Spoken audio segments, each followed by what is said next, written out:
Hello दोस्तों and welcome. आज हमारी जो क्लास होने वाली है वो है प्रश्नावली 1.2 वास्तविक संख्याएं।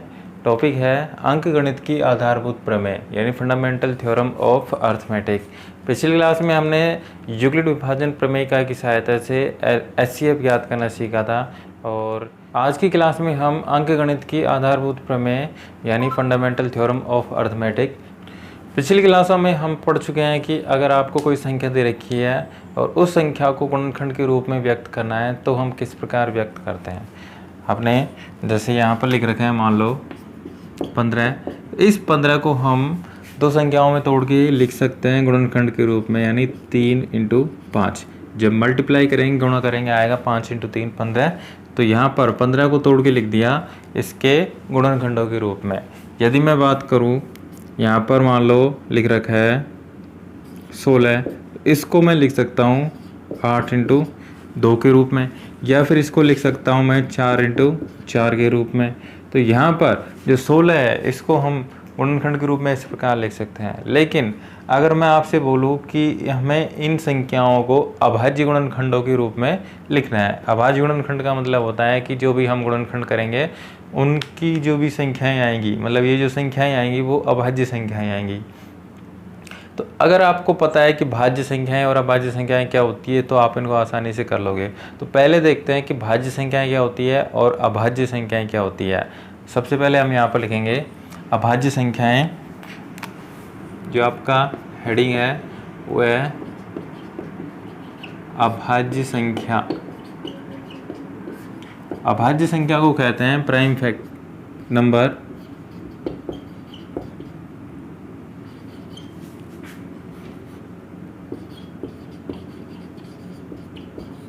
तो अभाज्य गुणनखंड करने से पहले आपको अभाज्य संख्या के बारे में पता होना चाहिए कि अभाज्य संख्या किसे कहते हैं। यहाँ पर है अभाज्य संख्या। संख्याएं दो प्रकार की होती है, एक तो अभाज्य संख्या और भाज्य संख्या।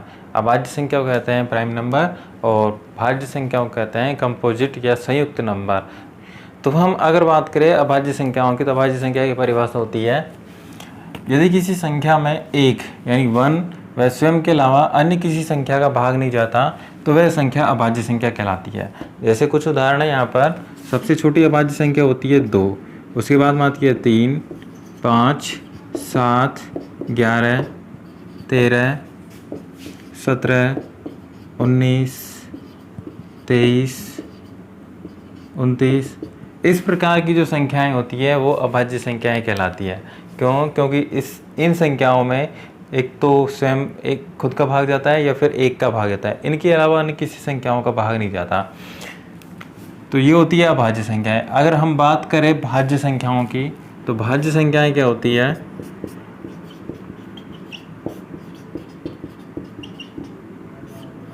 भाज्य संख्या या कंपोजिट नंबर जिसे हम बोलते हैं,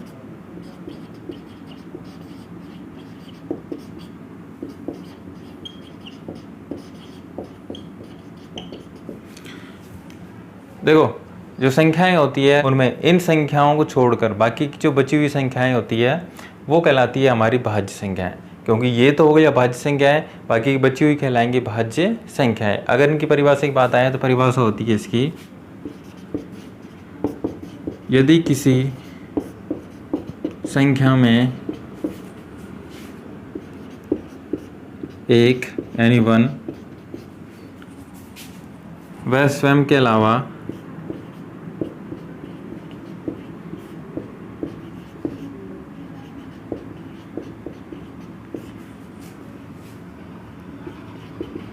अन्य किसी संख्या का भाग जाता है तो वह संख्या भाज्य संख्या कहलाती है। ठीक है। तो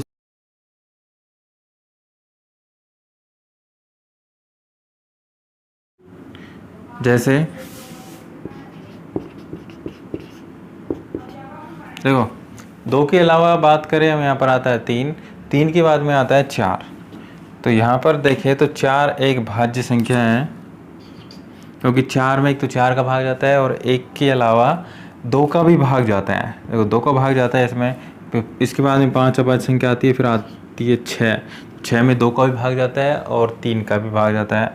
इसके बाद में इधर आता है 8, देखो 8 के बाद में आता है 9 में 3 का भाग जाता है, तो ये भी एक भाज्य संख्या है। इसके बाद में 10 और फिर आता है 12, 14, इस प्रकार की जो संख्याएं हैं वो भाज्य संख्याएं कहलाती है।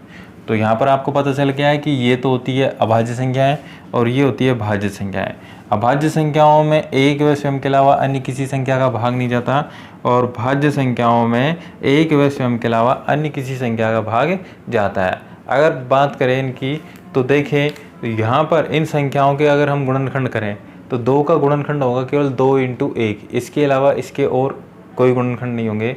3 के भी केवल 3 × 1 गुणनखंड होगा, 5 का भी केवल 5 × 1 या 7 का भी 7 × 1, इनके अलावा और इनके कोई गुणनखंड नहीं होंगे। तो जो अभाज्य संख्याएं होती हैं उनके हम केवल एक ही गुणनखंड कर सकते हैं, यानी उनके गुणनखंड नहीं होते हैं। और जो संख्याएं होती है भाज्य संख्याएं, इनके हम गुणनखंड कर सकते हैं। यहाँ पर जैसे 4 है, इसको हम लिख सकते हैं 2 × 2 के रूप में, 6 को लिख सकते हैं 2 × 3 के रूप में, ठीक है। इनके हम गुणनखंड कर सकते हैं। यहाँ पर इनके केवल एक ही गुणनखंड होता है, जैसे 2 है तो इसका गुणनखंड होता है 2 × 1, इसके अलावा इसका और कोई गुणनखंड नहीं होता। अगर हम देखें यहाँ पर, देखो भाज्य संख्याएं और अभाज्य संख्याओं में यहाँ पर ये जो संख्याएं हैं 2 से शुरू हो रही है, 1 कहाँ गया ये देखते हैं। तो जो 1 होता है वो न तो भाज्य संख्या होती है न ही अभाज्य संख्या होती है, वो एक तरह से पूर्ण संख्या होती है। तो उसको हम ना तो अभाज्य संख्याओं में न ही भाज्य संख्याओं में काउंट करते हैं। इसके अलावा हम देखें, हम बात कर रहे थे अंकगणित की आधारभूत प्रमेय, तो उनमें हम क्या करेंगे, जो अभाज्य संख्याएं हैं, यानी जो संख्याएं जो आपको संख्याएं दे रखी होंगी उनके आपको अभाज्य गुणनखंड करने हैं। तो अभाज्य संख्याएं आपको पता चल गई, 2, 3, 5, 7, 11, 13, 17, 19, ये है हमारी अभाज्य संख्याएं। इन संख्याओं के गुणनखंड के रूप में आपको जो संख्या दी गई है उसको लिखना है। मैंने आपके सामने यहाँ पर कुछ अभाज्य गुणनखंड किया है। यहाँ पर 24 के अभाज्य गुणनखंड लिखे हैं, 2 × 2 × 3 × 2, इधर 24 है, इसके भी यही अभाज्य गुणनखंड लिखे हैं और इसके भी मैंने गुणनखंड लिखे हैं। आपको ये बताना है कि इनमें से सही कौन सा है। अगर यहाँ पर देखें तो 24 के गुणनखंड और ये भी 24 के हैं, ये भी 24 के हैं। अगर गुणा करें तो इधर आता है 2 × 3 यानी 2 × 3 = 6, 6 × 3 = 12, 12 × 2 = 24। तो इधर भी देखो 2 × 3 = 4, 4 × 2 = 8 और 8 × 3 = 24। इधर आ जाए 3 × 2 = 6, 6 × 3 = 12, 12 × 2 = 24। तो ये जो संख्याएं हैं ये बराबर में आ रही है, मतलब इनके गुणनखंड बराबर आ रहे हैं। तो आपको ये बताना है कि इनमें से सही कौन सा है।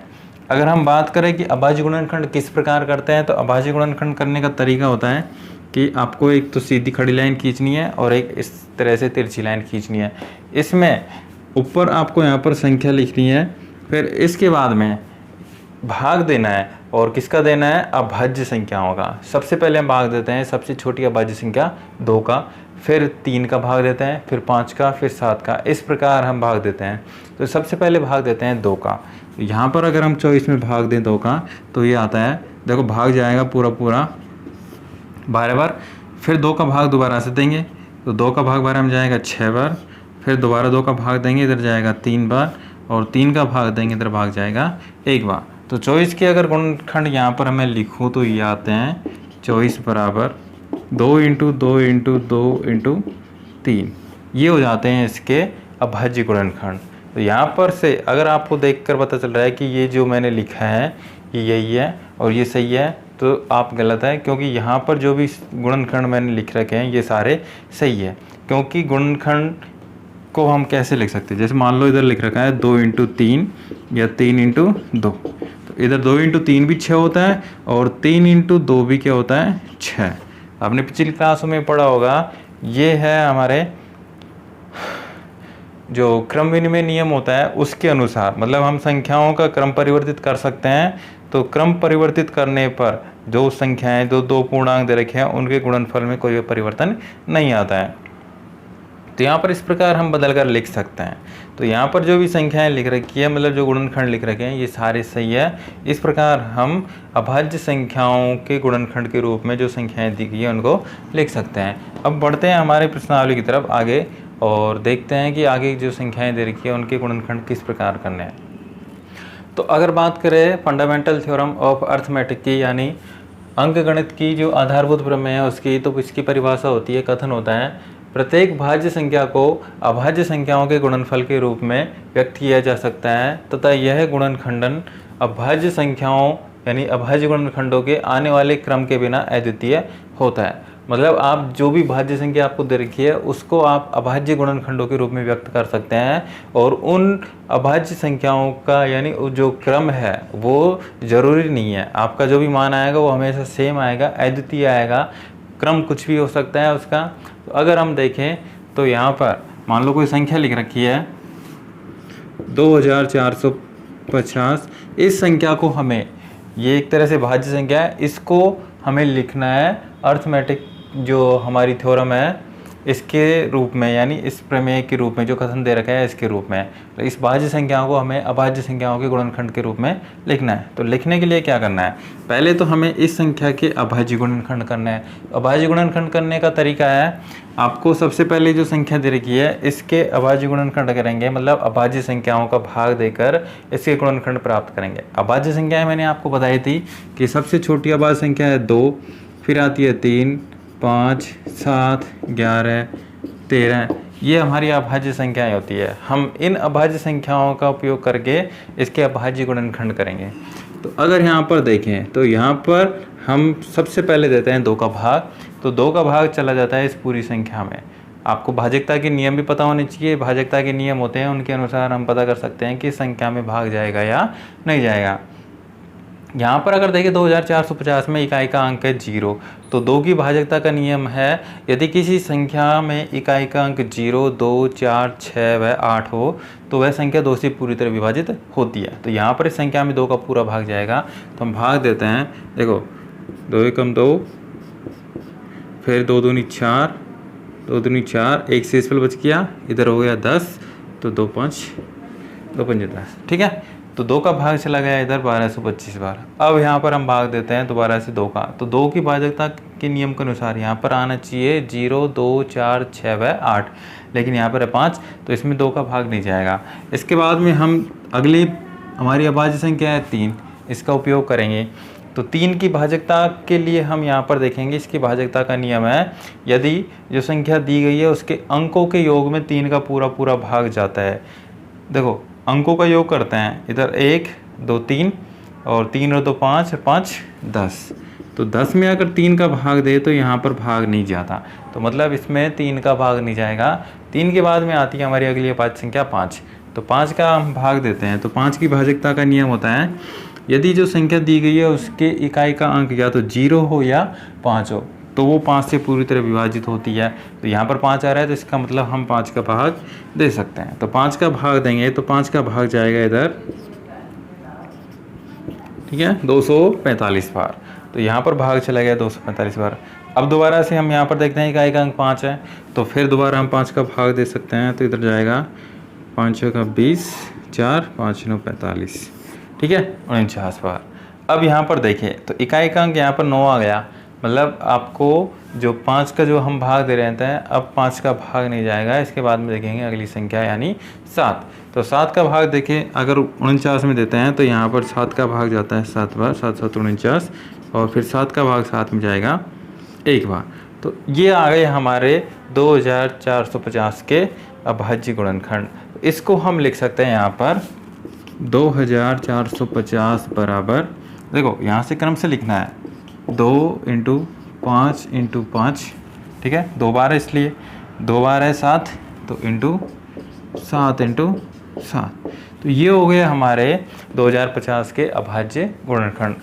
यहाँ पर अगर 1 है, इसको लिखना चाहो तो इसको भी लिख सकते हैं, ठीक है, लेकिन 1 का हम किसी भी संख्या में गुणा करते हैं वही संख्या रहती है, तो इसको लिखने का कोई फ़ायदा नहीं है। तो ये तो हमने इसको अभाज्य गुणनखंडों के रूप में लिख दिया। अब इसको अगर हम देखें तो यहाँ पर इनकी घातों के रूप में लिख सकते हैं। 8वीं क्लास में आपने पढ़ा होगा कि जो संख्याएं दे रखी है, मतलब अगर आधार समान है तो उनकी घातें जुड़ जाती है। तो यहाँ पर 5 और ये भी 5 है, तो यहाँ पर 5 2 बार आ रहा है, तो ये 2 बार 5 यानी इसकी घात हो जाएगी 2, और 7 की भी घात हो जाएगी 2। तो इसको हम लिख सकते हैं इसके घातों के रूप में 2450 बराबर 2 इंटू 5 की घात 2 इंटू में 7 की घात 2। तो हमने इसकी घातों के रूप में इसको लिख दिया। तो ये हो गई किसी भी संख्या को उसके अभाज्य गुणनखंडों के रूप में लिखना। तो जो हमारी थ्योरम है यही कहती है कि हम प्रत्येक भाज्य संख्या को अभाज्य संख्याओं के गुणनखंड के रूप में लिख सकते हैं, और इनका जो क्रम है वो मायने रखता कि हम किसी भी क्रम में इनको लिख सकते हैं, लेकिन आपको ज़्यादातर जो संख्याएं दे रखी है भाज्य संख्याएं उनके क्रम में लिखना है। तो 2 फिर 5 फिर 7, इस प्रकार से हम इनको घातों के रूप में व्यक्त कर सकते हैं। तो अगर व्यापक रूप में इसकी परिभाषा देखें तो व्यापक रूप में जो अंकगणित की आधारभूत प्रमेय उसकी परिभाषा होती है कि जब हमें एक भाज्य संख्या दी गई है, मतलब कोई भाज्य संख्या x दी गई है, तो हम उसे x बराबर p1 into p2 into dot dot dot pn के रूप में गुणनखंडित कर सकते हैं। मतलब आपको जो संख्या दी गई है उसे हम जो अभाज्य संख्याएं हैं प्राइम नंबर उनके गुणनफल के रूप में व्यक्त कर सकते हैं, जहां पर p1 p2 pn ये क्या है, आरोही क्रम में लिखी गई अभाज्य संख्याएं हैं। आरोही क्रम का मतलब होता है बढ़ते हुए क्रम में, मतलब आपको जो भी गुणनखंड करने के बाद में जो अभाज्य संख्याएं प्राप्त होती है उनको बढ़ते हुए क्रम में लिखना है, आरोही क्रम में। इसका मतलब जो p1 p2 है, यहाँ पर जो p1 है लेस देन है p2 से, मतलब आपको पहले छोटी संख्या लिखनी है, फिर उससे बड़ी लिखनी है, फिर इस प्रकार लास्ट में सबसे बड़ी अभाज्य संख्या लिखनी है। यदि हम समान अभाज्य संख्याओं को, जैसे मैंने बताया था कि जो हम अभाज्य गुणनखंड करते हैं उनमें आपको कोई अभाज्य संख्या इस प्रकार की प्राप्त होती है, उसके कई गुणनखंड होते हैं, मतलब 2 इंटू 2 इंटू 2 या फिर 3 इंटू 3 इंटू 3। तो समान गुणनखंड अगर प्राप्त होते हैं तो उन समान अभाज्य संख्याओं को एक साथ मिला ले तो हमें उन अभाज्य संख्याओं की घातें प्राप्त होती है, यानी पावर्स प्राप्त होती है, तो हम उनको घातों के रूप में लिख सकते हैं। ठीक है, अब इस प्रमेय पर आधारित कुछ अनुप्रयोग है, उनको हम देखते हैं कि वो अनुप्रयोग किस प्रकार है।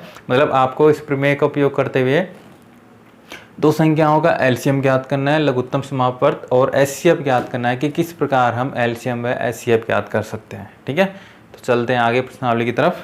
तो अगर हम बात करें आधारभूत प्रमेय की, तो आधारभूत प्रमेय का उपयोग कहाँ पे है, हम देखते हैं यहाँ पर एचसीएफ ज्ञात कर सकते हैं और एलसीएम ज्ञात कर सकते हैं। एचसीएफ होता है हमारा संख्याओं में प्रत्येक उभयनिष्ठ अभाज्य गुणनखंड की जो सबसे छोटी घात है उसका गुणनफल, ये तो हम एचसीएफ ज्ञात कर सकते हैं। और एलसीएम के लिए क्या करना है, आपको संख्याओं से संबद्ध प्रत्येक अभाज्य गुणनखंड की सबसे बड़ी घात का गुणनफल ज्ञात करना है। तो इस प्रकार हम एचसीएफ व एलसीएम ज्ञात कर सकते हैं। तो देखते हैं किस प्रकार ज्ञात करते हैं। मान लो दो संख्याएँ दे रखी है आपको 15 और 20, इनका हमें क्या ज्ञात करना है, एक तो एचसीएफ ज्ञात करना है और एलसीएम ज्ञात करना है। तो सबसे पहले तो हम इनके अभाज्य गुणनखंड करते हैं। तो देखो 15 के अभाज्य गुणनखंड हो जाएंगे, सबसे पहले यहाँ पर भाग देते हैं अभाज्य संख्याओं का।